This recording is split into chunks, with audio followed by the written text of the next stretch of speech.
রাজধানীর এভারকেয়ার হাসপাতাল থেকে গুলশানের বাসভবন ফিরোজায় ফিরেছেন সাবেক প্রধানমন্ত্রী ও বিএনপি চেয়ারপারসন বেগম খালেদা জিয়া।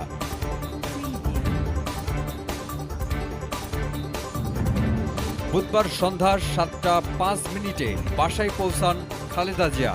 এ তথ্য নিশ্চিত করেছেন বিএনপির চেয়ারপারসনের মিডিয়া উইং সাইরুল কবির খান।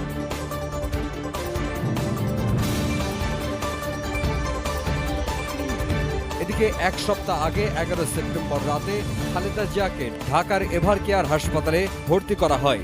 এর আগে প্রায় 1.5 মাস হাসপাতালে চিকিৎসাধীন থাকার পর গত 21শে আগস্ট সন্ধ্যায় গুলশানের বাসায় ফিরেছেন বিএনপির চেয়ারপারসন। খালেদা জিয়া দীর্ঘদিন ধরে liver cirrhosis, arthritis, diabetes, kidney, ফুসফুস, হার্ট ও চোখের সমস্যা সহ বিভিন্ন রোগে ভুগছেন। 23শে জুন তার সফল অস্ত্রোপচার হয়।